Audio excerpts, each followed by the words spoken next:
Hello, this is Coach Tim Campbell, and I'm your host for the Self-Made is a Myth, Make a Difference Together show, where we are chatting with successful business owners to hear their story of the journey to building their business. And because we know that success in business doesn't come alone, we are recognizing the folks who have helped us on our journey.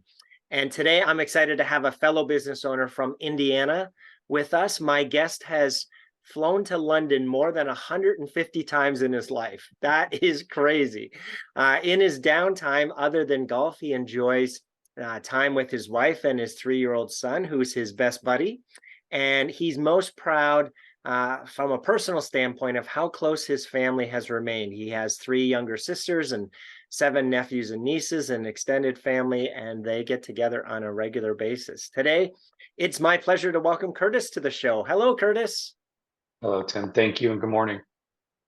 Hey, let's start with having you introduce yourself. Tell us a little bit of your personal story, like where you were born and live, and your family Yeah, and your hobbies. sure. Yeah. I am from Zionsville, Indiana, originally.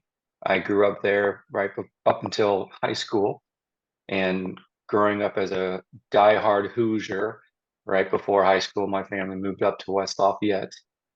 So I went to high school up in West Lafayette. After high school, went down to Indiana University, and I've either been downtown Indy or up here in Westfield, Indiana, ever since. I spoke about my family. As you mentioned, I have 3 younger sisters. We're all very close. Um, 2 of them are here in the area as well. In the last 4 years, well, I have another son coming in about 4 weeks, and that will be Congrats. the ninth kid. Thank you. Ninth grandchild in less than 4 years. Oh, wow. So that's the phase of life that we're all in right now.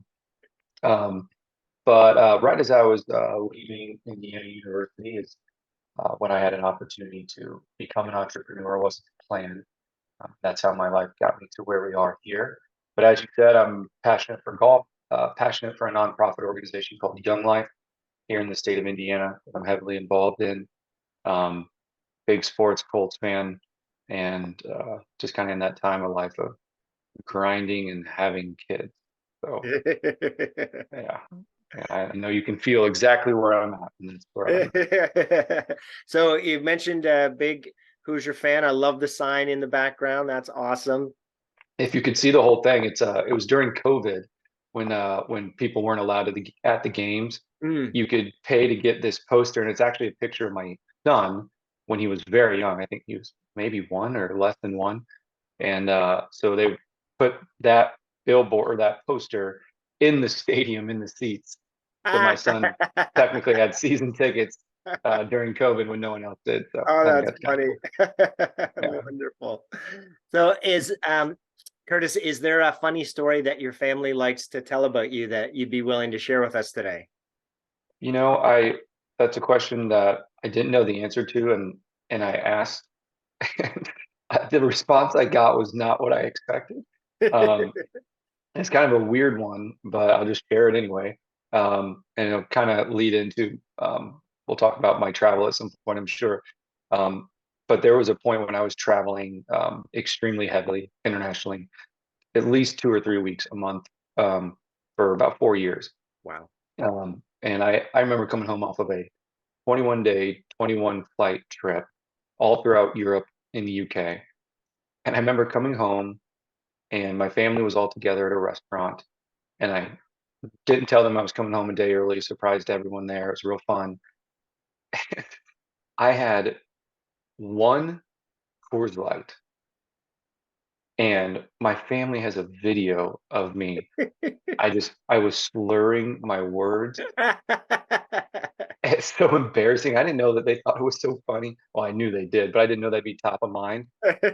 So my father has the 20-second clip of me answering a question, and I just remember I was so tired and travel worn.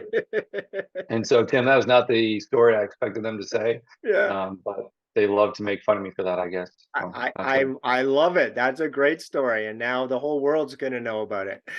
So Mm. 150 times to London. That is just unbelievable. So, uh, Yeah, even I didn't realize that. You remember the app Foursquare?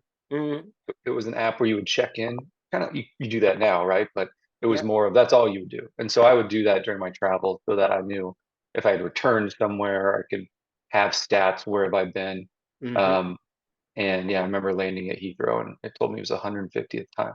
I think it was 27 when that happened. Yeah, hard to believe for me too. It was a different life, but that's what jump started my baptism by fire into the world of entrepreneurship. So let's talk a little bit more about that. At what point, um, well, actually tell us how the business came about, and then at what point did you have the confidence that you could run your own business? Yeah, it's a really, really good question. So my origin story and kind of everything I do kind of comes from something I say all the time, and that is once you can establish credibility, people don't care how much you know; they want to know how much you care. Mm, And when I was growing up, my father was vice president of Bose speaker company. He oversaw the Americas in their commercial and pro division. And during that time, Abercrombie and Fitch was his account. mm, And back in the day, as we remember, they were the giant, yeah. not only in sales, but in quantity of stores, and then in the experience of the in store. And from an audio video perspective, they were second to none. And so my dad had left Bose when I was in high school, and I went off to IU. And as I was leaving IU, my father was able to broker a deal as Abercrombie and Fitch was going international. Their first few stores were going to be in London. Mm, Um, they were having an issue because Bose, the speaker, not only from a quality standpoint but from an aesthetic standpoint, was crucial to their brand and to the customer experience. And so they were having a hard time because Bose operates differently in every country, different entity, and they wanted a one-stop shop like they used to have with my mm. dad. And so they called my dad and asked if he could help.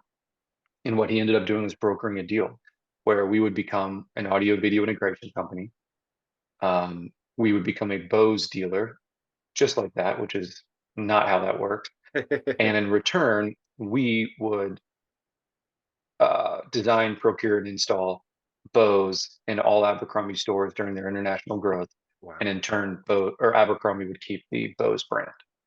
And so, right out of college, AV company, which not an AV guy, growing up with a father that worked for Bose, spoiled by audio video growing up. So I still have that in me, but not a technical guy in that sense. But it was really about management and learning how to deal with people. Mm, And so for the first 2 years of that business, all we did was Abercrombie and Fitch's international growth. wow. I believe we got up to about 32, 34 countries worth, a couple hundred stores in the first year or two. And all of a sudden, we were an AV company. Mm, Um, and so, in that context, in those first 2 years, you asked, when did I know? Oddly enough, I knew it was kind of an opportunity that over 2 years turned into a real business. mm, And we could see the future of that business, not only internationally, but domestically. Um, but as a 22, 23-year-old kid, working for the most demanding, intense culture retailer in the country, maybe in the world, I'd have to go into. Uh, I think about this moment in an office, the CEO of this German audio video company. This gentleman is 85 years old, has been doing this for 55 years. And I have to tell him how his technicians need to wear jeans, an Abercrombie shirt, and flip flop. And I was, let's just say I was not taken seriously. And I remember in that moment, um, stepping outside, and I knew I had a moment to an opportunity to turn this around. And when I did, and that relationship stands to this day, that was a moment where I realized that this was really about relationships with Mm, people, and I needed to learn that. And when you are building a business in 30 countries outside of your own, the culture, the language, the everything was an unbelievable learning experience for me where I really relied on relational capacity mm, to get through that. And so that terrible moment, intense moment for me, I was ticked, as you can imagine, but I knew I had no ground to stand on. And that was a moment where I realized what this game kind of was Mm, and that I was ready for it. that's awesome. So, Kurtis, tell us more about the company today. What's the name? What do you guys do? How do you help people? Yeah, that company is still KD Global Solutions. And so I believe after Abercrombie and Fitch, I believe our next customer was Hooters nationally. And so still to this day, we handle Hooters audio video work. Mm, And we've just grown on that. So we handle mostly national retail restaurant commercial accounts. LA Fitness, largest fitness gym in the country, um, thousands of Taco Bells, thousands of franchised stores. We often will take a company that's growing in their franchise capacity and they hit 20, 30 stores, and all of a sudden, even if they only have 5 speakers and one TV, it's a lot to manage. So we are that one-stop shop. We're a small team of only 7 people, but we handle some of the largest national accounts in the world. Going through an RFP right now where another worldwide brand name could be ours. Companies like Fossil as well, Disney stores. Um, we we have a really good niche of being a one-stop shop, and really our biggest asset is our service department. Got about 3,000 contracted guys across the country. So that means we're anywhere, everywhere. It means we're quicker and we're cheaper. We're reliable and relational because a technician that installs is the technician that repairs, and that's a big deal. And so we kind of took the Bose model and made it our own. mm, Um, and so we are still that to this day. Um, we we have a few other companies, but the other entities that we have and the ones that I'm focusing on right now actually spur from that machine. So that KD Global Solutions became our project management and maintenance installation machine, not just for audio and video. And so that's kind of the prerequisite to the other companies we built once we realized we had a machine for that. And so KD Global Solutions still exists to this day, and we have a parent company since then, One Global DS, which handles the content side to that. okay. So for design, install, maintenance systems, our One Global DS company is the content side, whether that's digital signage, digital signage management, or audio content, audio management, Mm, or maybe the most unique thing we do, which is commercial scent. Scent is a huge uh, mm, 50, $60 billion industry, and um, not very many people think or know about it. And so it's a very unique one. And we're all about the customer experience. yeah. And that's a very powerful tool that we have because there's only a few companies in the world that have access to this opportunity that we do. And that's through relationships. And it was actually through when we were handling most of the Bath Pro work back in the day. Um, and so those two companies are kind of the core of what we do. Yeah. Fantastic. So interesting. You mentioned scent. I used to work at SC Johnson, so Glade, and so have a good appreciation of the power of fragrance. Yeah, I mean, every Holiday Inn smells the same because there's a scent machine in there. It's not because they Yeah. use the same product. So yeah, customer experience, brand recognition, whether they're boring, you want to be clean. We have a powerful opportunity that, or a scent that eats smoke. So the cigar bar that won Best Cigar Lounge in the world in 2017, uh, owned by my father. Their secret sauce, everyone likes to say, is the scent that we pump into the HVAC system, and Okay. so that you you're gonna have a cigar smell on you a little bit, but as far as your clothes and overall, when that scent's on, it's a pretty special thing to be in a Wow. smoking cigar bar, not smell like smoke. So Wow. that's a unique, fun thing that we do. Yeah. Yeah, that's incredible.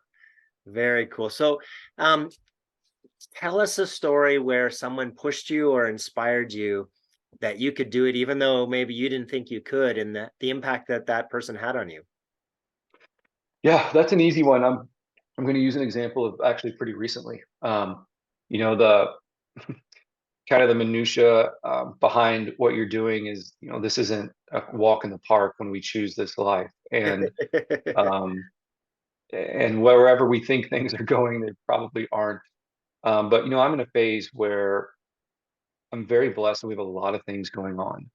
And fortunately and unfortunately, we have a lot of we're past startup, but we're very early in something. Mm. And so as I do that, my father and I do a lot of our businesses together, not everything, but we have a lot together. And we have never taken on debt or never done a raise, never needed to. It's always been self-funded. So the combination of that and how spread thin I am a little bit right now, and then with kid number two coming, you know, I, I mean, most friends would know or would not believe me when I say this, but over the last year, kind of the first time of struggling with stress and trying to manage that. And so to answer your question, it was actually my dad. As I can get overwhelmed or nervous, I remember him talking to me about his journey, which clearly I knew I was his son, but hadn't really thought of it from his perspective as we can't do as Mm. children. But he had four kids, and he was doing what I was doing in a different time with less opportunity, less bigger things. So that conversation was crucial for me at where I've been at in my journey, and it was just a lot of people in our world, when you choose this life, successful people have imposter syndrome. I Mhm. have found that with successful people all over the world in all different verticals or businesses, famous people that I've been lucky enough to befriend, and you just realize like, oh, okay. If they did that, if they feel this way, then that's okay, and it's part of the Yes. journey. That's Yes. something pretty simple, but realizing it's not that bad Mm. um, Yeah. in a vague term is kind of Yeah. something I needed recently, and I'm sure I have many, many examples of people pushing and helping. But that's a good one for me recently. Yeah. It makes a huge difference to know that we're not alone, right? That the feelings that Oh yeah. we're having and the fears and doubts that we have are just a normal part of the journey. And like you said, Right. if other successful people have the same thoughts, then it's kind of like, oh, well, then there's hope, right? I'll get through this too. We're on the same roller coaster. You just got to Yeah, go through it. Yeah, yeah, that's right. yeah. I to your point of the imposter syndrome, it's I think the stat is something around, 90 or success is dependent 90% on the thoughts that we have in our head. Oh Yeah. yeah. And so the more that we can focus on our mindset and controlling those thoughts or flipping those thoughts from a negative to a positive and and therefore manifest or attract. um, I've been in this mindset journey for the last 2.5 years, and Think and Grow Rich is a very popular book that talks about this. But whatever we think is what we attract, and so when we can spend more energy on having positive thoughts and affirming thoughts, then the more successful we'll become. But that doesn't mean that the negative thoughts don't still exist, right? That is so true. And I'm so happy you said that because, for a long time I would hear somebody say what you just said. And there's a little bit of that feel when someone tells you like to be a vegetarian or you should do yoga. For some reason we have this reaction like, okay, all right, I get it. Yep.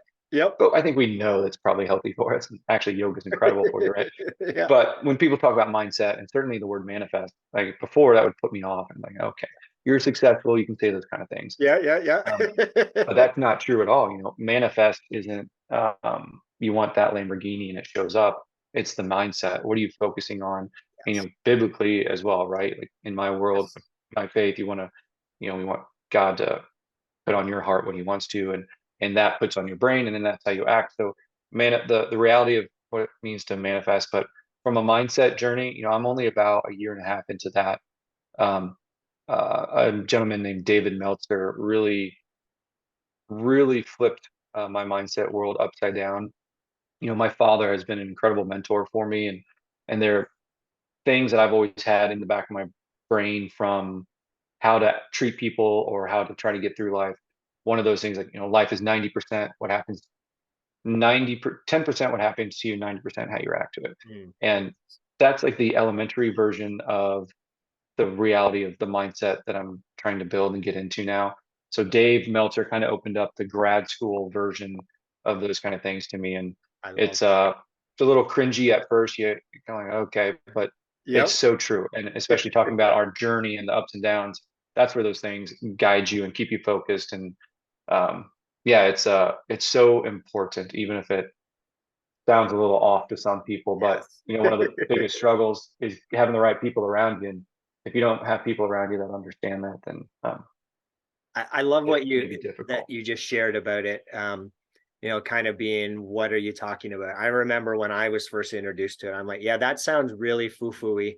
Yeah, exactly right. That's not for me. That doesn't really work. And then because we teach it, like, well, I better do it for real because I have to practice what I preach. And then all of a sudden, all this stuff started happening, and I've gone back and I've mapped my revenue to my mindset, and there's 100% correlation between the times that my revenue is going up and that my I was doing the work on my mindset versus when my mindset was not as positive. I can see my revenue coming down. It's like, wow, that was it for me. That was the key of, okay, this stuff works. Now I need to get better at it. I heard a quote from Will Smith right as I started into this mindset journey, as I was learning from David Meltzer, and he talked about this fine line of um, craziness and manifestation, and how it really is a mindset thing. And I really need to memorize that quote, because I remember that when that hit me, it was a really big moment of, okay, I'm tired of hearing successful people say these things and I'm not doing these things. It's like, so just try it and see what happens. Right. And so much, my things changed so much, and it was so blatant, that my word of the year last year, um, I like to have a word of the year and try to be. And this year, my word is intentional, Okay. being intentional about everything. But last year was unapologetic about talking about these kind of things, whether that's from a faith standpoint or just from a mindset standpoint, saying those foo-foo things that some of your friends are like, okay, dude, all right. But yeah, it's important, and I mean, it's a lifelong journey, and a bad day can set you back, and so it's a never-ending battle. But it's the older I get, the more important I realize how it is. Fantastic. So we know that business success doesn't happen in isolation. Tell us about one of the biggest challenges you've had as a business owner, and maybe another fellow business owner who came alongside you and helped you get through that. Yeah, certainly one of the biggest challenges with because of our AV company and our machine, I like to call it. We have some special partnership where we are taking some new technology to market, and in doing that, there's the entrepreneurial early startup. We got to figure this out because these technologies are very new, um, past bleeding edge, past cutting edge, but or maybe on that edge of bleeding and cutting, if that makes sense. And so finding the right people, I say they're getting the right people on the bus. Mm-hmm. That's been one of my biggest challenges. The nature of what we're doing and how we're trying to do it. It's not a black and white, here's what you do and this is what happens. Right. So it's been a challenge for us, to get the right people on board. And, like I had mentioned earlier, we do things a little bit different with how we build and grow, because we fund and sustain everything ourselves. Right. And so, like with our autonomous robotics company, for example, there's kind of two ways to do it, and I've chosen the way of a bit more organic, getting the right people and building up, as opposed to another company or person might put a couple $1 million into doing something this way and then growing from there. And that's not really how we do that. And so the people we have involved are it's much more difficult to find that right fit. Mm. And so that's been a challenge, but understanding how important that is. And once you figure those things out, Right. when those pieces fall into place, that's a big deal. As far as somebody that's helped me, man, it is, there are no shortage of people. I'll mention Dave Meltzer again, because one thing he had asked me some foundations in my life, and my faith was one, and he blew that up in a pretty fun way. But another one was the people I've always been surrounded with, mostly because of my friends, my father and his friends, and the people that I've been connected to throughout my life. And Dave said to me, "That's great. What are you learning?" Mm. I just, "Oh, I'm not, I guess." "Are any of them your mentors?" Like, "No." It's like, "Why?" Okay, great point. And so since then, I've been intentional Yeah. about, asking today, this morning, I'll be meeting with a gentleman that I was lucky enough to meet. And I said, Greg, can I have 30 minutes of your time a month? Mm. I want to stay relevant to you, but I want to learn from you. Can I just have 30 minutes a month? And man, do relationships build from that. I've done that so often in the past year and a half. First time I did it, I was sitting on a plane heading to San Francisco and just happened to sit next to a gentleman named Rick Alvis. He was the CEO of the Wheeler Mission downtown Mm. Indianapolis Oh for yeah. 33 years, I think. Just stepped down finally. But back then we sat on the plane. I was fresh off that conversation with Dave, and I just said, "Hey, Rick, can I have 30 minutes?" And now to this day, after we see each other, it's a hug and say, "I love you. I can't wait to see you."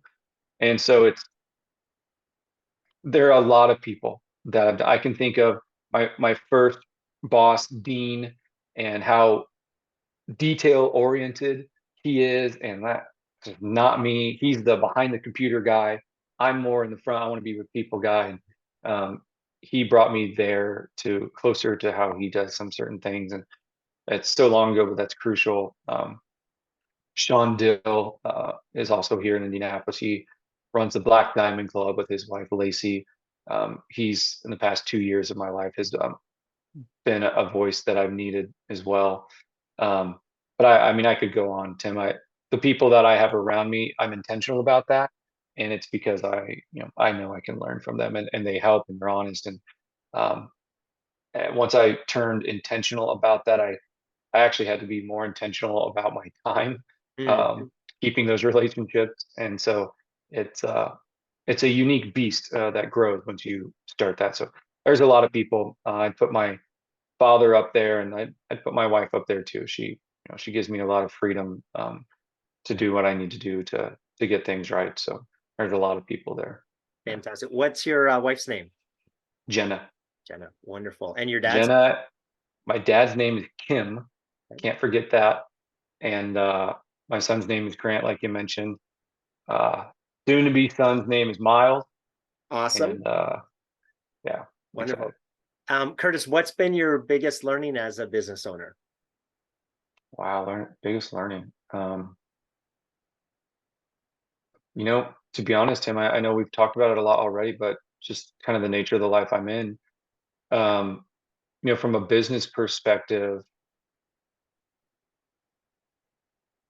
it's about relationships, but my gut answer to you is what I have not been in the corporate world, right? So that's there are things that I didn't go through, structures I didn't go through.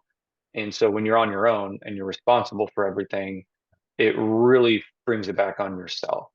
And so really through business and through everything we've done, it's really been a constant battle to improve myself, and then focus on relationships within the family, whether that's becoming a father or a husband Mm. or just internally. I hope I can say this. Yesterday, I was speaking with a gentleman named Neil, who's an incredible person and coach, and he said something along the lines of, "When you're alone and what you're thinking about and how you think about yourself is the most important, maybe milestone of where you're at in life."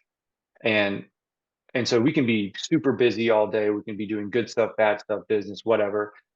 But if you can't turn that off, and if you can't just enjoy anything, or I was in a place for a long time where I needed a book on tape or a podcast in my ear, I needed to keep busy. And so eventually there, you just like you said, there's the correlation between your business and yourself is huge. Mhm. And you went back and tracked that revenue. I guarantee you I could do that and it would be the same. And so that's been an unexpected journey, is how much I actually am working on myself Yeah.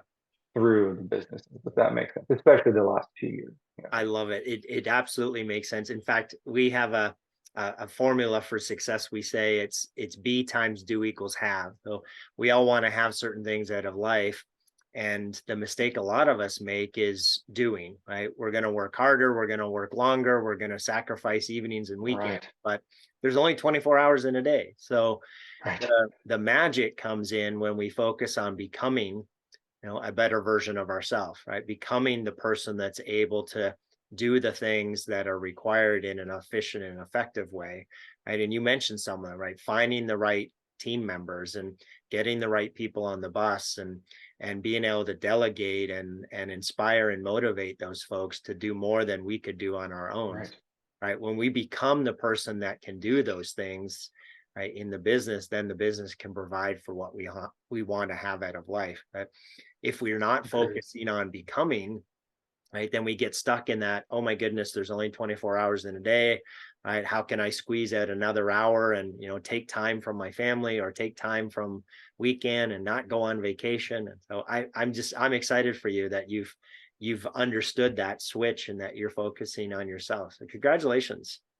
Yeah, I needed it, and it took people to show me that. There's no doubt about that. I'm very thankful for that. I keep going back to Dave Meltzer, but he kind of came in to my life at that time, him and Sean Dill, that really pushed this stuff on me. We had mentioned earlier about some networking groups and things, and when you find a group of like-minded people, that's extremely powerful, especially if you know they're going to make you better, Yeah, and then you want to be someone that makes other people better, right? absolutely. Yeah. Yes. Hey, as you think about the next 3 to 5 years, what are the biggest challenges that you see you're going to face in reaching your goals, and who are the types of folks that you're going to need to help you solve those challenges? It's scaling. There's no doubt about it. We have, our autonomous robotics and our weapons detection business um, is growing, Hmm. and we've spent about a year and a half, 2 years of foundations and growth, but really prepping for um, 2024, especially to be big. Yeah. And so it's scaling for sure is the biggest challenges we're going to face soon. And with scaling comes a lot of challenge, right? Having the right people on the bus is a much bigger bus, which with much bigger challenges. So I think that is going to be our biggest challenge. Now, that's a good challenge, Hmm. right?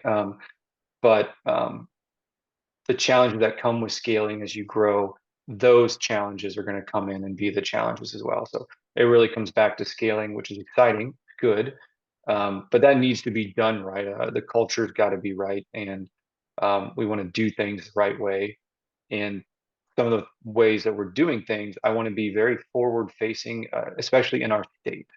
Hmm. Weapons detection in our state is something that I'm very convicted on. I feel that it's meant to be part of my journey. I'm very excited for it, but it's a very serious thing.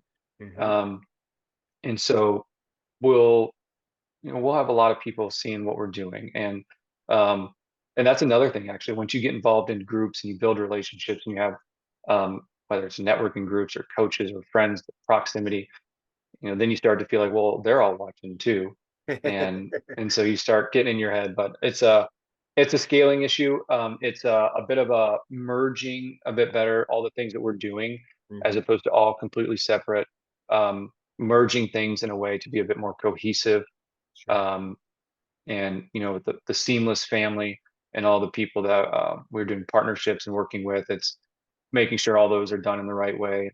Mhm. um, so long-winded answer to say scaling, I think, and I hope is going to be our biggest challenge, because everything we've done so far, we've really done in a small business way, even though we can do very, very large things. We're competing on a national or global level constantly. These are going to be a bit of a different monster. And so it's doing something that we haven't done yet. Yeah. Awesome. Last question. Jim Rohn, awesome business guru, says we become the average of the 5 people we spend the most time with. Amen. As you think about that, what advice would you have for folks who are business owners who are trying to do it on their own, who feel like they have to, they can't ask for help, they can't, reach out to others, that they just have to get through it on their own? What would you say to them? Absolutely. I I have a great relationship with Professor Romero Day up at Purdue University, and he allows me to come speak to the kids once a year or twice a year, once a semester. And that is one of my biggest focus points every time is ask for help, Mm. ask for guidance. It's such a simple concept and it seems so difficult. When you can break through that, that's a big deal. Gosh, I'm going to mention his name for the 15th time, but David Meltzer instilled that with me, because when I met him, he's an extremely wealthy, extremely popular, extremely busy man. Mm. He was the CEO for Fourth One Marketing. If Yeah, I won't go down that. But when I first met him, he was this celebrity.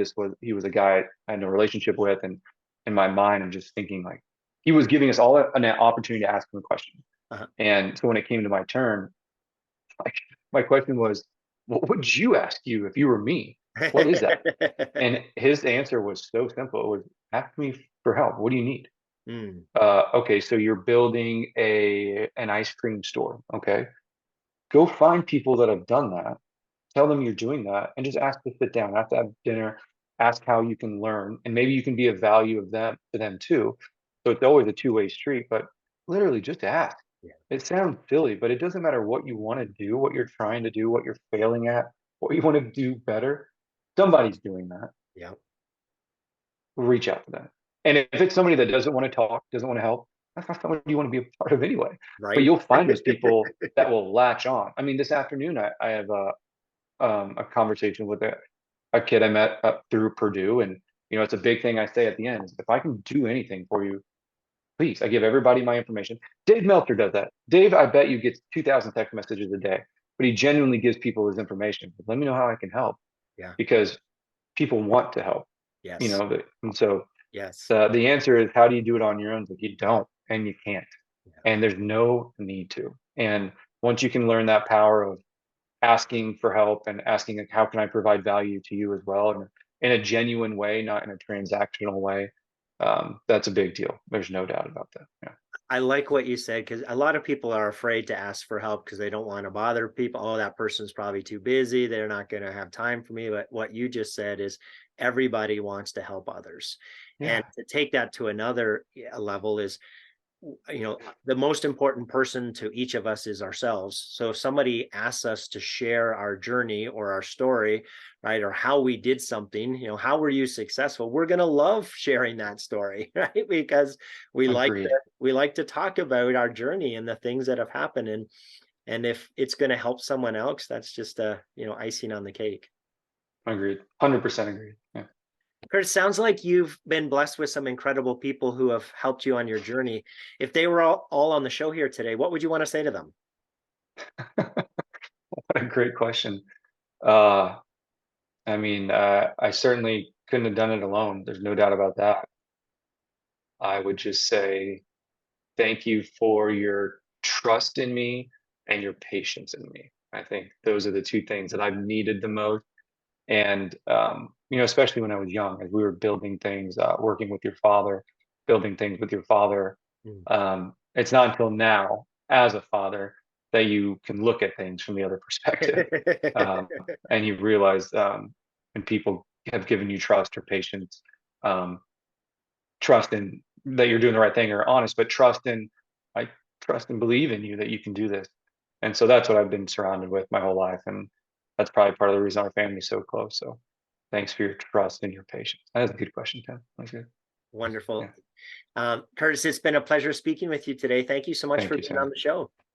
Thank you, Tim. It was good. I hope there's more. Thank you.